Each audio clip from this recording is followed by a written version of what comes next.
Alrighty guys, let's talk about the 9th injector thing of this after treatment. I'm going to try to keep it as simple as possible and as short as possible, but I feel like this video might get lengthy. So this whole contraption, guys, I hate emissions, okay? This whole, well, I don't hate emissions, but I hate what they've done to these diesels, right? So we got that past us. The 9th injector, given the situation that it has to have certain emissions and certain criteria need to be met, the 9th injector is a really solid solution. So I want to talk about the oil condition and shoot, where's that injector? So it's on the back side of that canister. Anyways, so there's raw diesel being injected. I want to show you the oil, right?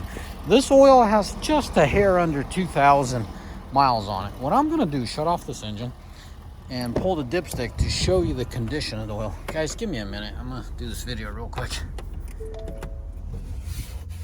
Dave, give me a napkin out of the glove box, would you? Oh, I've been wanting to do this video for a minute here, so I just can't seem to get myself to do it. And today's a Saturday, so what better day than not having employees breathing down your neck to hustle, or employees waiting on you, not hustle. But, so it's a good time to share this with you guys.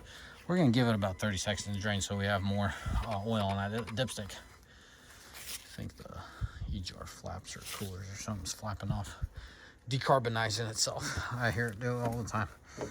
Let's hope I don't eat. All right, let's do this. So what I want to show you is how clean my oil is. Okay, that's all I'm trying to do. All right, let me get my son to help me. He kind of enjoys this. Dave, I need your help. Can you record this for me? Come on out, buddy. Here's the camera. Stay around me because I don't have the microphone, so people can hear what I'm talking about. So if you look closely, guys, let's do this. Come here, Dave. I'm gonna wipe it down, okay? And I'm gonna reach in there one more time and show you guys, okay? So there's a little soot left in there. Dave, can you like focus on it? Yeah, you can't see because it's so white. No, you can. All that carbon. You see that, right? So there's carbon in there. Now, average Joe understands after 2,000. Dave, are you all right, buddy? All right. After 2,000 miles, shoot, forget the 2,000 miles. You do an oil change, and you go to run the engine for a minute and shut it off to check the oil level, and you already see it, guys. Dave, how can we show them? Does that show good? Yep, that shows wonderful. Okay, guys, look at that carbon level. Do you see how clean that oil is? 2,000 miles on it. Well, 17 or 1850, something around that. So, you guys know exactly what those diesel guys, you diesel guys know exactly what I'm showing. So this is the positive side to the 7th injector. And some of you guys that don't get it will be like, how in the world are you relating this to the 9th? Did I say 7th injector, Dave? I meant to say 9th injector. It's just injecting raw diesel. So what the bottom line is, so when this thing goes to regen, when this thing goes to warm up the canisters, whenever heat's needed in those canisters, it doesn't start running dirty. Yes, emissions, right? You're supposed to run cleaner. Emissions, like if you look into the deep part of it, everything on the surface looks good, but when you go deep into it, it's pretty stupid engineering, really.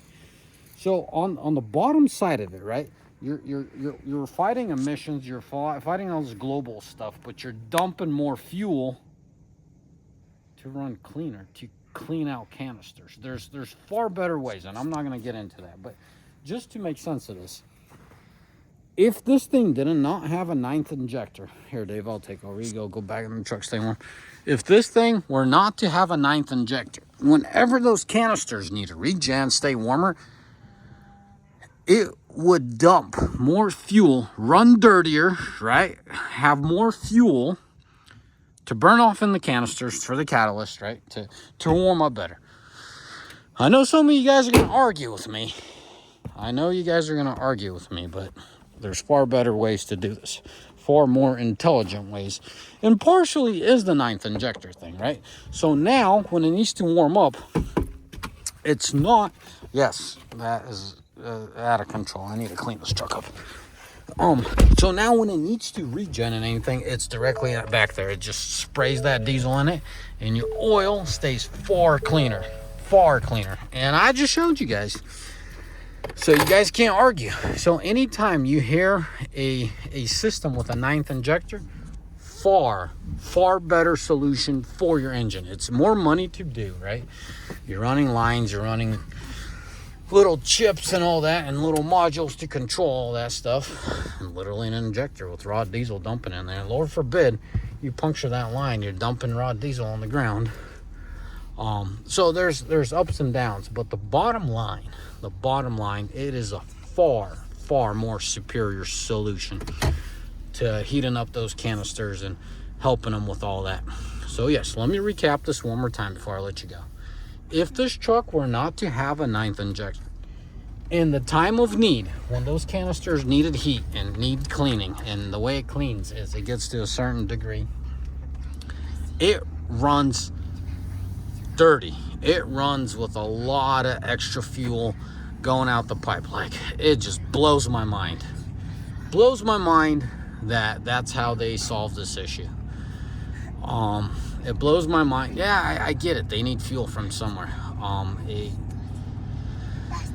not going to get into the details of the political side of this, but the general sense of it, either they should have just built the 9th injector, 7th injector, and then line 6s, but no way should they. I just can't agree with them just dumping fuel in your engine. So yes, I believe I explained it the best I can, most simplest way I can. Changing your oil does help, but if you have an engine that just dumps more diesel when it needs to regen, you're not going to keep up with the frequency of your oil changes. You just can't, right? What's my schedule? I shoot for the 5,000 mile mark. Yes, I know. But at 5,000 miles, my oil is pretty much like that. Am I overreacting? Yes, but I do not want to give this Ford any reason to leave me stranded. And if it, Lord forbid, ever leaves me stranded, I will say I treated it well. I gave it all the chances it can. Forget Fords, right? That's not going to happen. There's wood in there somewhere, I promise. On everything, right? I can't have this truck go down. It'd be a big catastrophic loss, right? Anyways, I'll wrap it up. As always, have a mighty fine day. May the good Lord bless you all, and let me know what other little nitty-gritty stuff you guys want to know. Today's a Saturday, which is kind of an oddball. I usually squeeze in these videos between whatever I'm doing. That's far few in between, because anytime I'm driving, I look at my phone and I'm catching up with all the phone calls I missed. But that's a conversation for another time. Let me know in the comment section. Once in a while, I'll go through them and kind of create myself a list. Quick little videos. Hey, you should cover this, cover that. Anyways, as always, may the good Lord bless you, and have a mighty fine one. Bye-bye.